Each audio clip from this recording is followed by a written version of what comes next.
Back in high school, I gained the ability to read minds with just a touch, and I decided to use it to mess with everyone. When the school bully tried to hit me, I found myself high-fiving him, and I heard his mind. Is this guy crazy?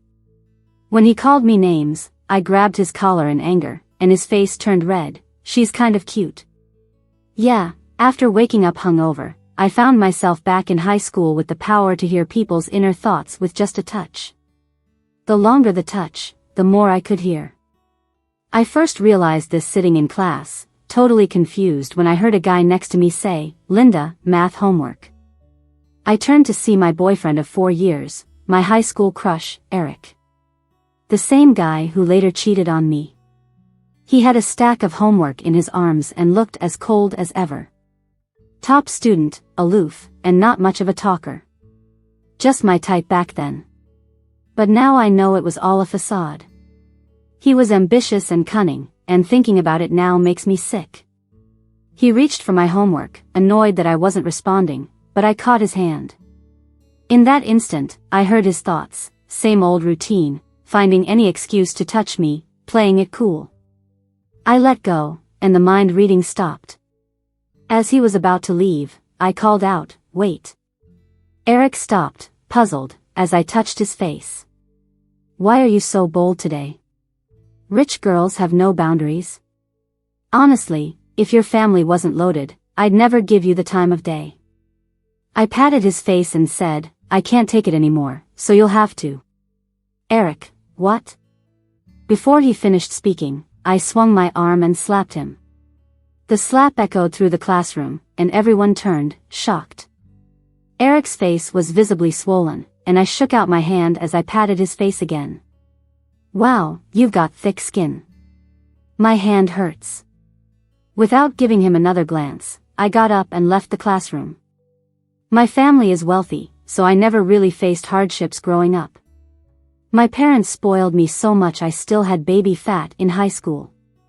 Not exactly Eric's type, but I crushed on him for 7 years. Later, my family went bankrupt, my dad fell seriously ill and passed away, and my mom succumbed to depression the following year. Once I was of no use to him, Eric moved on to our manager's daughter. That's when I finally saw his true colors. Now that I have a chance to do it all over again, I'm going to make him regret it. But first things first, I need to see my healthy parents. I dashed out of the school, but the security guards stopped me, saying I needed a pass to leave. I turned towards the low wall behind the cafeteria, recalling how my classmates used to sneak out there. I never tried it, though. Climbing was tough with my weight. Just as I managed to get a leg over the wall, I unexpectedly came face to face with a guy. Startled, I lost my balance and ended up falling on him. I landed right against his chest, hearing his heart pounding as he gasped for air. Oh no, I hope I didn't hurt him. I got up quickly, pulling him up too. Why so fast? Huh? Fast what? I let go, and finally saw his face. I felt stunned. It was the school bully, Ben. For 3 years, he ruled the school with his temper, even kicking dogs out of his way. Whenever we crossed paths, he always shot me a displeased look, so I avoided him. How did I end up falling on this hothead?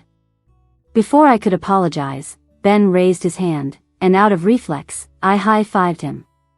His thoughts immediately hit me. What did she just say? I realized he'd raised his hand to hit me. But hey, I'm not the same 18-year-old Linda anymore. I grabbed his collar. What do you want? His ears turned red, and I heard his inner voice. She's so cute. I was confused but intrigued. I loosened my grip and noticed Ben's handsome face retained a disgruntled expression. What did you say? He seemed peeved. That made sense. I must have misheard the cute comment. Ben stared at me, puzzled, and I forced a laugh, brushing his crumpled shirt. Your clothes are wrinkled, and you're still handsome. Trying to kill people with that look? My fingertips accidentally brushed against his neck. She called me handsome. I looked up, meeting his brooding gaze. Is he insane? Ben adjusted his clothes, eyeing me up and down, skipping class? I nodded robotically. He led the way outside. Ditching Eric, now you're a rebel? I paused. How does he know Eric? And I pointed back at the wall. Weren't you climbing in? Caught. Ben seemed frustrated, glaring at me. What do you care? Maybe I want out now. I walked out in a daze, feeling a dry leaf in my hair. Was he trying to help remove it instead of hitting me? Ben walked away at the roadside, while I waited for a cab but ended up considering taking a bus. Suddenly, Ben rode up on his bike. Where to? Home. Hop on. I hesitated, and he rolled his eyes. Are you coming or not? I'm just dropping you off. Don't tell anyone I skipped or you'll wish you hadn't. What logic is that? He's skipping just like me. Why would I snitch? Besides, he's offering me a ride. But I hesitated for a different reason. I looked down at my not-so-slim body, then at the bike seat. I'm a bit heavy. Ben gave me a once-over before tossing me a helmet. Who said you're heavy? Are they blind? What do I do now? He's so moody, but I just love him. I hopped on the back seat and wrapped my arms around his waist, just out of habit. The weather was scorching, and he was only wearing a short-sleeved shirt, so my hand brushed against his arm by accident. Ben was fast but steady. He dropped me off at home and took off. I rushed through the front door and immediately dragged my mahjong-playing parents to the hospital for a checkup. I only relaxed once the test results came back all clear. Seeing their confusion, I explained with mixed feelings. A friend of mine, their family had a crisis, and their parents passed suddenly. I realized then just how closely death can hover. Dad, Mom, maybe get a physical every 6 months from now on, okay? Their eyes were red, and they patted my head, saying I'd grown up. The next day, I woke up to an empty house. There was a note on the table. Dear daughter, you're right, life is short. Your dad and I realized this after thinking it over all night. We've decided to travel the world while we're still young. Stay home and study hard. Be good. I held the note, standing there in a mess. How is this newfound enlightenment? You found yours, I'm just left stunned. My phone rang, and seeing it was my mom, I figured there's no way they'd just disappear like that. I picked up, didn't even have a chance to speak before my mom rushed out. We're boarding soon, so long story short, your teacher called, said you slapped a classmate in public. Get to school now. We're with you, you're not the kind to start trouble. If someone's bothering you, let them have it. We've got money. Then the line went dead. My heart warmed thinking of that jerk Eric. Guess I needed to head to school. This time, I'm going to finally shake off this toxic mess. The moment I gathered my things, morning self-study had just ended. As I passed the hallway on the first floor, a book suddenly flew out of a classroom, almost hitting me. Talk about no manners. I picked up the book at my feet and aimed it back at the window with all my might. Just before it left my hand, I heard a serious male voice. Ben, you'll get into college only if this book flies back on its own. Then a thud as the book hit the podium. Silence. And then laughter erupted. Through the window, I exchanged a look with Ben, seeing a hint of amusement in his eyes. Next thing I know, somebody's shouting, "Who threw the book?" I ducked fast, scrambling under the window to dodge the teacher as he came out. Just as I reached the classroom door, I bumped into Eric, who was holding some papers, and could still make out a faint slap mark on his face. He paused when he saw me, then frowned. Linda, you're going to explain what happened yesterday, right? I'm rich, not stupid. I stared icily at him. Start messing with me from now on, and I won't hesitate to make that face of yours perfectly symmetrical. As I was about to head in, Eric grabbed my wrist. You owe me an explanation. At the same time, his inner thoughts slipped through. Before yesterday she was head over heels. What's going on with Linda? Did she find out it wasn't me who carried her to the nurse's office? Or does she know I swiped her wallet that time? Maybe it's about dropping the cheat notes under her desk? No way could she know I've been trash-talking her on Facebook with a fake account. You've got to be kidding me. I've heard of self-exposure, but his takes the cake. I pointed at him, speechless for a good while. Arguing with him felt like stepping in filth. I turned and dashed toward the teacher's office. You want to transfer classes? The class rep spat out his drink. Why? I said, bullying. He asked, who's bullying you? How is that happening in our class? I replied, no, I'm the bully.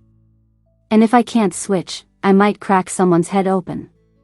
A nearby teacher sipping tea mused, kiddo, you sure love to joke. You call this bullying? Have you seen Ben from our class? Our students only leave, no one transfers in, making our numbers drop. Earnestly, I asked, can I join your class? Why? My grades are top 10 in school. I'm peaceful at heart. Can I? After discussing it with my parents, the transfer from the honors to the trailing class went through quickly. That afternoon, I went to the class to gather my things. As I passed Eric, his words from before replayed in my mind. So, I stopped. I looked right at him, in the second semester of sophomore year, when I collapsed in the corridor from stomach pain. It wasn't you who took me to the nurse's office. Shock flickered in Eric's eyes. I had caught feelings for him over this incident. Who was it then? Eric avoided my gaze, mumbling, I don't know what you're talking about. I grabbed his hand. She really found out, but what can Ben do with that knowledge, anyway? So it was Ben. Standing at the entrance of classroom 13 with my bag, it was chaotic inside. Ben, sitting by the window in the last row, was gazing out at who knows what. The teacher patted me on the shoulder from behind, come on, go in. As he spoke, most heads turned toward me, and Ben glanced over with one look, tumbling off his desk dramatically. Laughter rolled through the room. But Ben's eyes only stayed on me. The teacher scanned the room, then pointed to the seat next to Ben. For now, that's the only open seat. Settle there, and we'll reshuffle after the midterms. Ben bent down suddenly, probably pretending to tie his shoes. Okay. I walked past the desks, stopping next to Ben, seeing him wiping my chair. Our eyes met, and he awkwardly wiped his shoes with a wet wipe, saying with a hint of annoyance, I was just cleaning my shoes, not your chair. Oh. The teacher frowned at him. Linda was in class 1, and now she's here. Ben, don't give the new student a hard time. Ben turned his head, snorted, she better not mess with me, then. Next up was language class, and Ben was doodling all over his book as soon as it began. I wrote a note and slid it over. In sophomore year, you carried me to the nurse's office, right? Thanks. Ben froze for a moment, then didn't change his expression. He scribbled a reply and passed it back. When I retrieved the note, my fingers brushed his hand.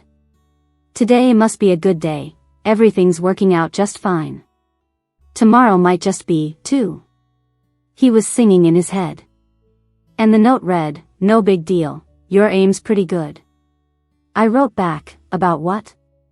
Ben, the book thrown back in the morning. Accidentally bumped it again. Spoke an extra word. I'm certain now, this school bully is the kind who says one thing but means another. He turned his head to sleep with the back of his head facing me. I glanced out of the window and froze. He was sitting at the desk looking outside, which was the direction of my old classroom. And at that window, was my spot. What a coincidence. I lightly nudged Ben's arm. Can't sleep, too excited. Oh no, I shouldn't have played basketball this morning, my hair is all messed up. Wait, do I smell sweaty? Hope not.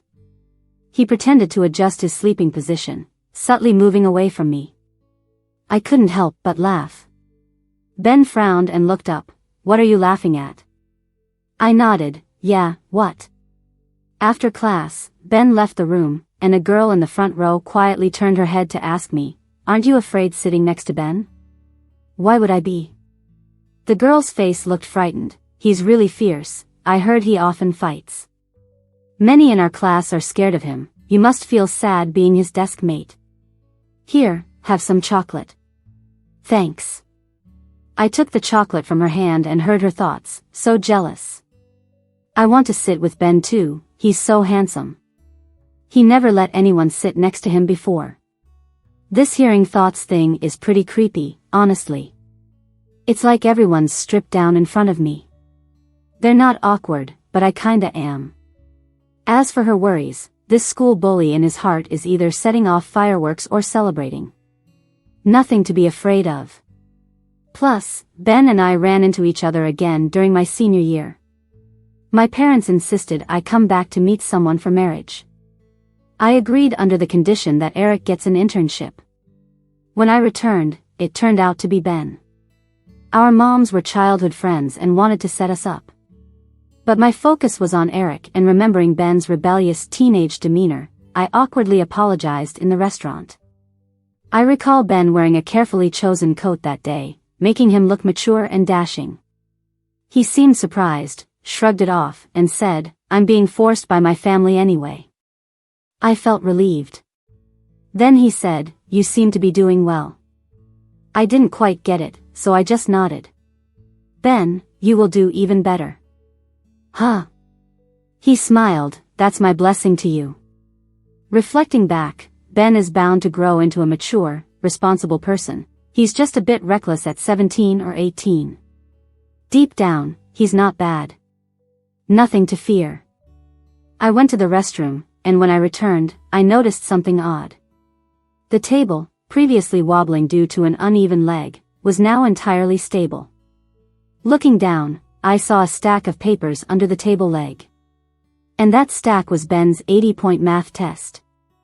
I glanced at Ben. He was sneaking looks at me and quickly looked away when our eyes met. "Thanks." Ben still maintained a grumpy exterior. It was who asked me to fix it, so annoying. I grinned, "Your hands are pretty skilled." And there he goes, setting off more mental fireworks. Half a month in and I finally settled into the new class, only to be hit with another change. The housemaid won the lottery and quit. My parents couldn't find anyone trustworthy and finally remembered me. Mom called, "Honey, we can't bear to leave you alone." Noisy bar sounds on her end, though. I wasn't buying it. But my aunt was back in town, and my mom asked her to look after me for a while. They'd be back in 3 months. As the call ended, I slowly realized my mom only knows one big aunt. Her childhood friend, Ben's mom. I had no time to refuse when Wendy showed up, packed me and my luggage, and took me to her house. As we got out of the car, Wendy said, "Ben's probably gaming, let's head in." I awkwardly followed with my suitcase. Wendy called out downstairs, no reply. She took me upstairs and showed me to a room. "This is your room, see if you like it." Simple style. I liked it. Wendy let me unpack and rest while I prepared to wash my face. As I reached for the bathroom handle, someone suddenly pushed the door open from inside. I gasped and fell backward. Ben grabbed my wrist, his other hand cushioned my head, but the momentum made us faceplant into each other. Strangely, his mind was blank. Am I dreaming? Ben stared into my eyes, bewildered. I felt awkward under his gaze and looked away, leading to another surprise. Ben was only wrapped in a towel. He noticed my stare, quickly tightened the towel, retreated to the bathroom, and came out in sweatpants. "Why are you here?" "I need to stay at your place for a while." Ben relaxed. "My mom mentioned someone coming." "It's you?" I nodded without speaking. Ben scratched his wet hair, awkwardly explaining, "My room's shower broke. Thought my guest was a guy, took a bath. Our house is soundproof, didn't hear you come in." "Oh. Alright, I'll be outside then." We brushed past each other. She smells good and feels soft and adorable, Ben thought, awkwardly leaving with mismatched steps. What's happening in this world? I opened the bathroom door, spotting a pair of blue boxers in the laundry bin. Ben rushed in, grabbed the boxers, and dashed out, leaving a blur.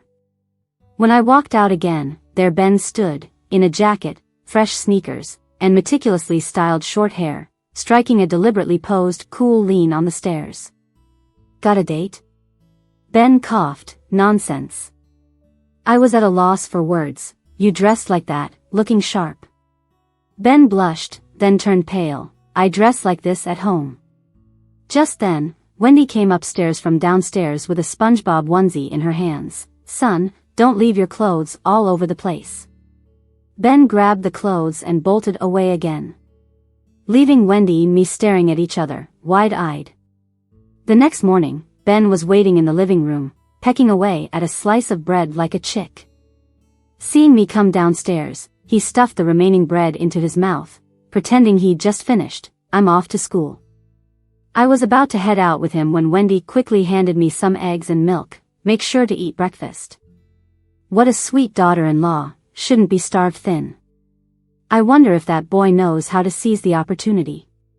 Ben's rich inner world must be inherited, huh? Even though we lived together, at school we acted like we barely knew each other. Until after school, everyone was packing up, and Ben stood at the back door watching me slowly move around, impatiently urging, "Linda, hurry up, it's getting late to go home." The whole class went silent at those words. A guy who skips classes and gets into fights, telling me he's punctual? Is this a joke? And you might as well get a megaphone with that loud voice. I rolled my eyes at him and walked right past. He casually took my bag, cheerfully saying, "Going home." Taking Linda home. That evening, after school, Ben surprisingly didn't call for me. Instead, he left abruptly. I thought it over and decided to check out the alley behind the school. It had been a while since school got out, so there weren't many people around the alley. Before I got close, I heard Ben's voice, "You better behave yourself." I stepped a bit closer and saw Ben's back with about 5 or 6 people around him. And I saw who they had cornered. Eric. He looked at me with a complicated expression. "Linda." Ben turned and looked at me, his expression a bit panicked. "Why are you here?" I frowned at him. "What are you doing? Aren't you going home?" Ben was momentarily stunned. "What?" I said, "Are you going home or not?" "Going." His crew looked baffled. "Ben, aren't we going to teach him a lesson?" Ben waved them off and trotted out of the alley with me. "We'll stop here for today." "I'm going home." On the way, I asked Ben why he was messing with Eric. Ben gave me a glance. "You worried about him?" "Me, let's put it this way, if someone beat him to death, I'd be the first to clap." "So, you don't like him?" Ben stopped walking, and I turned around, puzzled. "Isn't it obvious?" "And why are you smiling?" "I'm not smiling." Ben hurried ahead. I was a bit speechless. Hey, at least tighten your smile when you deny it. Even if Ben didn't tell me, I figured it out. The midterm results came out, and Eric dropped from the top 10 in the grade to 50th. There were rumors going around the class that I had been pestering Eric, the class president, in my old class. When he rejected me, I publicly beat him, affecting his grades. I pieced it together. Eric didn't manage to cheat this time, didn't do well, and needed to make excuses. So, he chose me as the scapegoat. Ben must have known something, so he went to warn him. But Eric miscalculated this time. That night, I cornered him in the stairwell and cryptically said, "I know what you did." His pupils dilated, and he began internally confessing, even wondering if I knew about him stealing from the grocery store back in elementary school. I compiled a document of these incidents and sent it to him. The next day, Eric publicly clarified the rumors, saying his issues had nothing to do with me. He's a bit smart but never uses his smarts the right way. Our class was changing seats. This time, I ranked 5th in the class, so I got to choose seats 5th. Ben didn't need to choose, the entire class naturally left the last window seat for him. So he sat there from the start. The 4 students before me went in one by one, mostly picking 3rd or 4th row seats. When it was my turn, I immediately spotted Ben in the last row, pretending to read a comic while sneaking glances at me. I sat next to him without much thought, mind if I sit next to you? He mumbled, whatever. Soon after, he asked, why not sit in the front? The light is better here. Then I saw him sneakily pull the curtains back a bit. Let the sunlight in for Linda.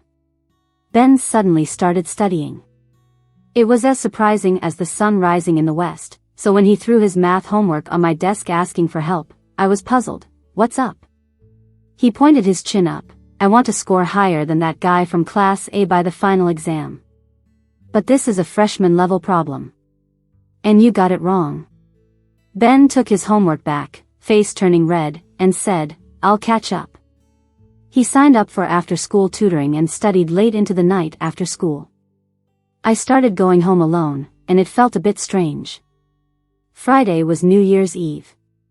Before heading to tutoring, Ben swaggered around my desk with his bag. Hey, don't go to bed too early tonight. I have something to talk to you about when I get back. Me, okay. Ben, then I'll take that as a yes. If I get back and you're sleeping, I won't wait for you tomorrow morning. But tomorrow's a holiday. He stormed off in a huff. I watched him leave, feeling a mix of emotions. He likes me. I don't know what he sees in me, but his intense affection makes me a bit scared. In my past life, Eric hurt me deeply, leaving me mentally and physically exhausted. Most people are like that, hiding their true selves. I'm scared Ben is too. It was my turn for classroom duty today. After I cleaned everything up, I went to the bathroom. Just finished rinsing the mop, was about to wash my hands, when I suddenly heard someone locking the door from outside. Something felt off, so I rushed to push the door, but it wouldn't budge. Then I heard a girl's sharp voice from outside, it's your fault. Eric hasn't been happy these days. He doesn't like you, so why did he stick up for you last time? You must have been pestering him again. Linda, this is a lesson for you, stay away from him. I was speechless. Are you insane? The footsteps outside faded away. I took a few steps back and kicked the door hard, but it didn't move. I tried for a long time until I was exhausted. Eric is indeed quite impressive and not lacking in admirers. After all, I used to be one of them in the previous world. But I never expected anyone to go this crazy. Breathing heavily, I slumped against the wall. The light wouldn't turn on, probably because the power was cut. Through the high window, I looked at the moon, and in that moment, thought of Ben. If only he were here. Would he think I've gone to bed when he gets back tonight and get mad again? All sorts of random thoughts swirled through my mind. I don't know how much time passed before I suddenly heard Ben's voice. Linda. I snapped awake and rushed to the door. I'm here. Ben quickly came over. He tried to break the lock from the outside without success. He cursed under his breath, gave the door a hard kick, then ran outside the school building.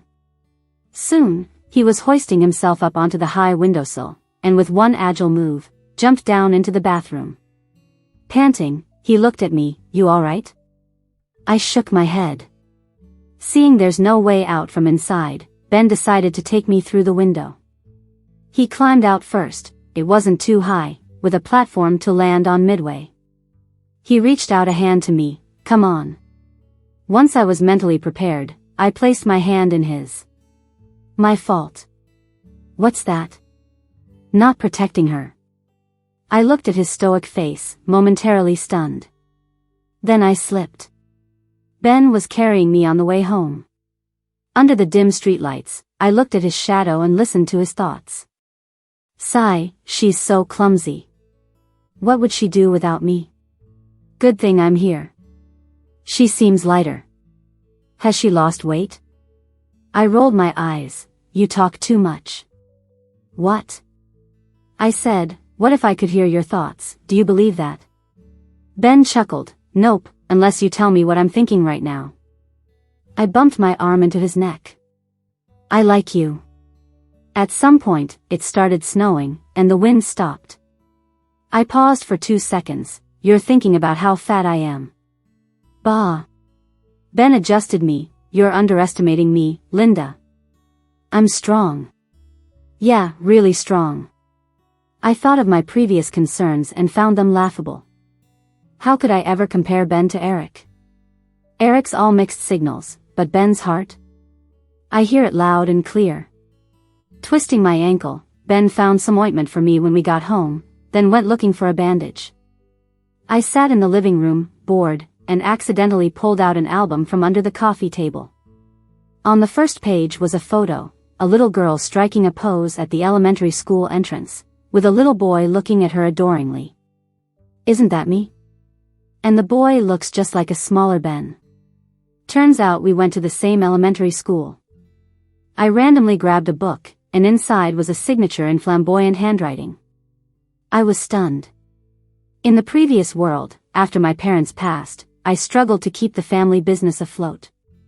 During the hardest time, I received life-saving investment funds. The investor's signature was just an abstract scribble.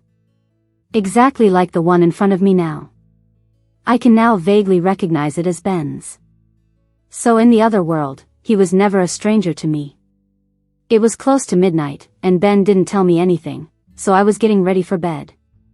Suddenly, I heard Ben's excited shout from the balcony, "Linda! Come to the balcony." I hopped over, looking down. Ben stood in the yard, wearing a coat. Countless star lights wrapped around the bare branches, twinkling like stars in the galaxy. They shined bright and white. Ben's face lit up with excitement. "Wanna set off fireworks?" I grinned, yes. I headed to the stairs, and Ben stood there already. He led me out to the yard and ran to light the fireworks. As colors burst into the sky, he glanced at me. "It's New Year's Eve, make a wish." "Did you make one?" "What was it?" He smirked smugly, not telling. My hand rested on his wrist. "May my Linda always be safe and happy in the future." I smiled. I hope Ben can always protect me. Ben seemed taken aback. "What? What does she mean by that?" "Don't guess, I'm confessing." All his thoughts halted, as the only thing he heard was his heartbeat.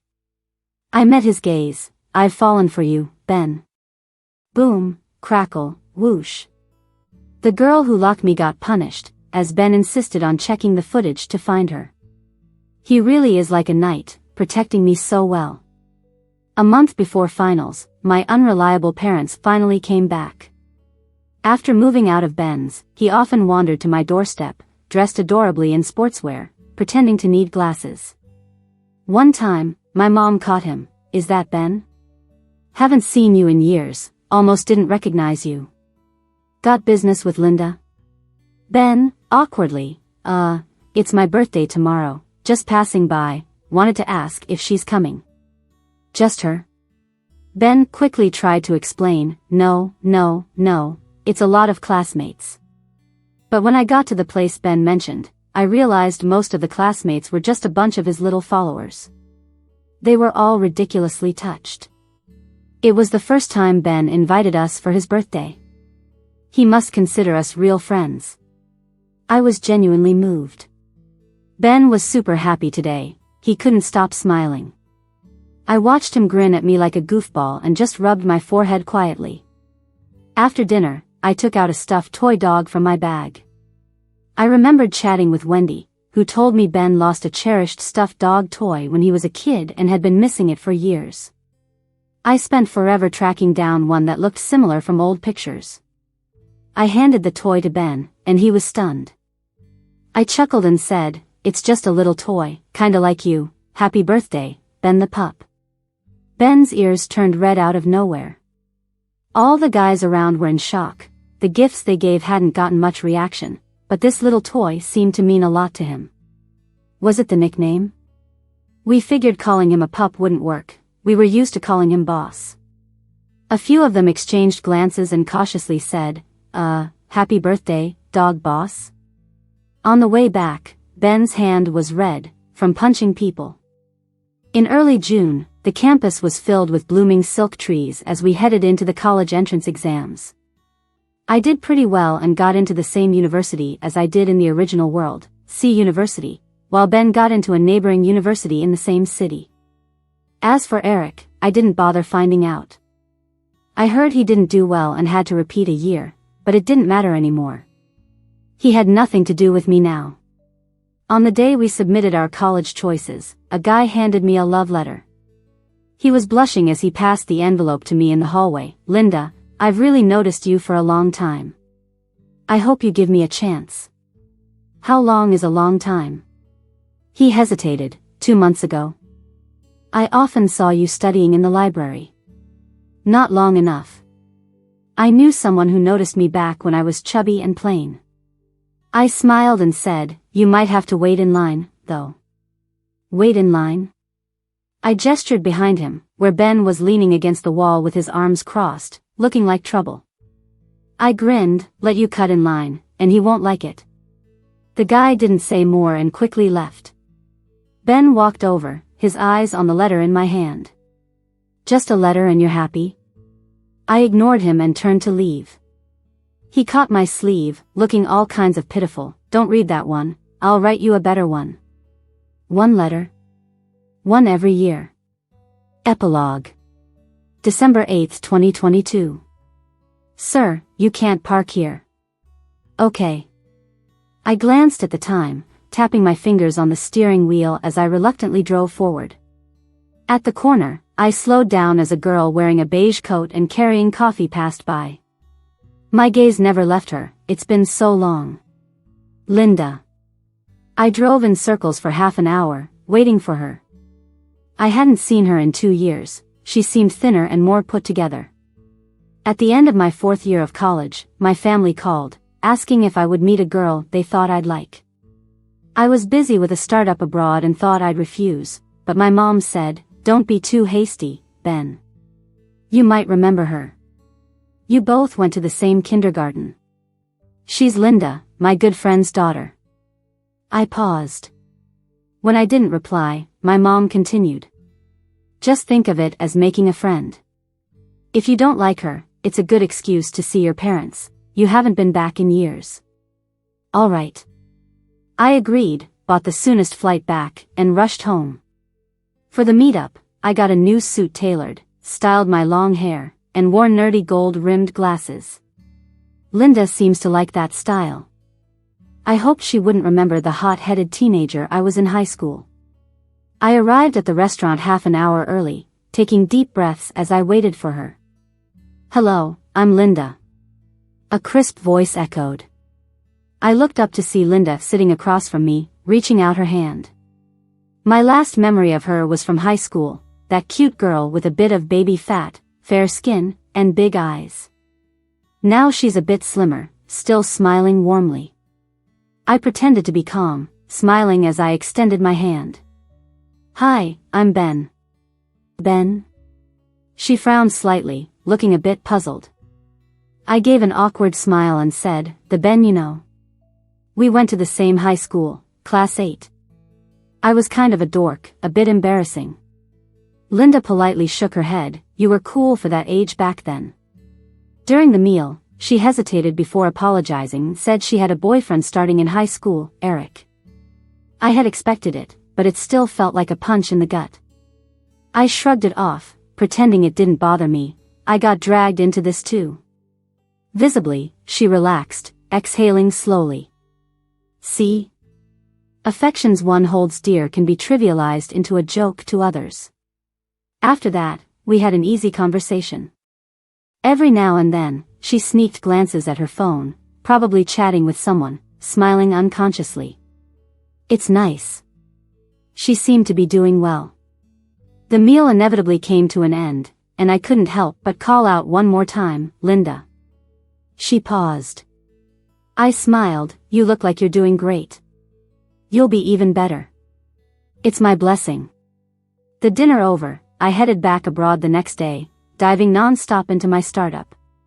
Linda had a Facebook account where she'd post about her life, which I stumbled upon accidentally.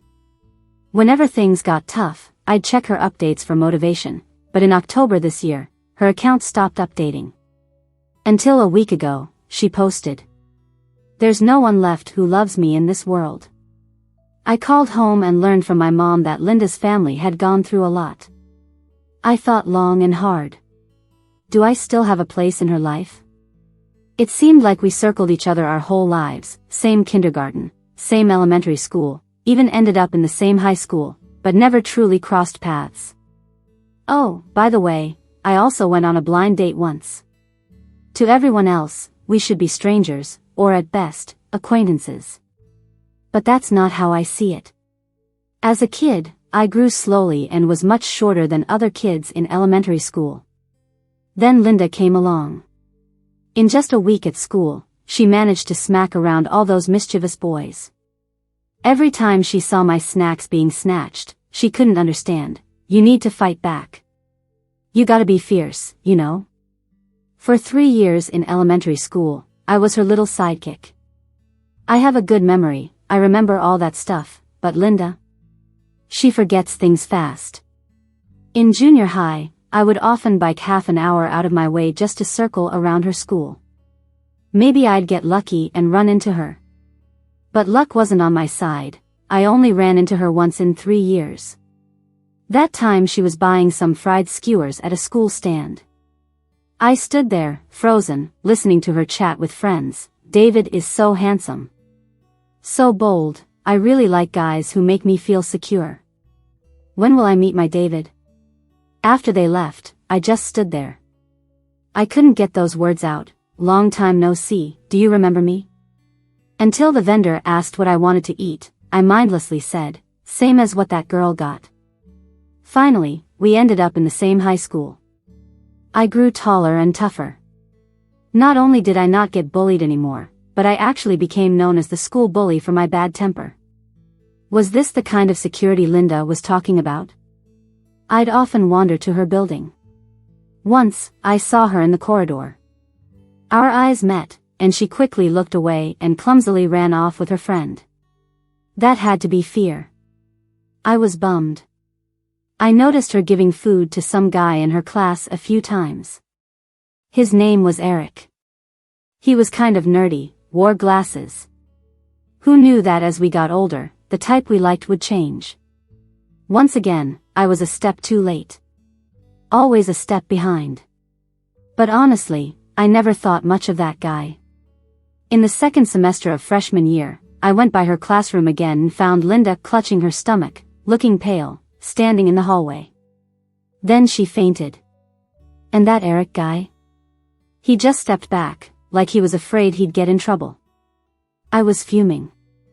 I rushed over, shoved Eric aside, and carried Linda to the nurse's office. Semi-conscious, she thanked me from my back. That was the first thing she'd said to me in years. I should have introduced myself afterward, but remembering how she'd looked at me so wary before, I couldn't. The next time we met, she already had a boyfriend. This time, after 2 sleepless nights, I bought a plane ticket back home. I didn't suddenly grow a pair, I just felt that maybe she needed me. Today is day 3. I'm waiting in my car outside her office. She shows up for work on time but looks worn out. Her family's business is in trouble, and she's barely holding the company together. While I'm on the phone with my assistant about securing some investments for her, he updates me on something else. A company back home is keen on partnering with us. I glance at the name of the contact. Eric. Seems like I could handle this for Linda. I'll see what I can do. So I spend about 2 weeks setting up Eric. He thinks he's hooked a big deal, bets everything on it, even uses his girlfriend's family assets on a project that's bound to fail. When he loses it all, his eyes are bloodshot, frantically stopping my car. You played me, you tricked me. But I followed your lead, you lost a lot too, what are you after? Sitting in the car, I stared coldly back, for fun, maybe. Security dragged him away as he struggled. I chuckled, don't compare all you've got to my spare change. You think I lost a lot? That little bit of money was worth it to see you lose everything. He screamed on the sidewalk, losing it, and I figured the cops would soon be on his tail. I didn't want to waste any more time on him, not when I had someone important to see today. Linda's family business was starting to rebound, largely thanks to my investment. Linda reached out multiple times, wanting to meet. So I arranged to meet at the restaurant where we went on that blind date.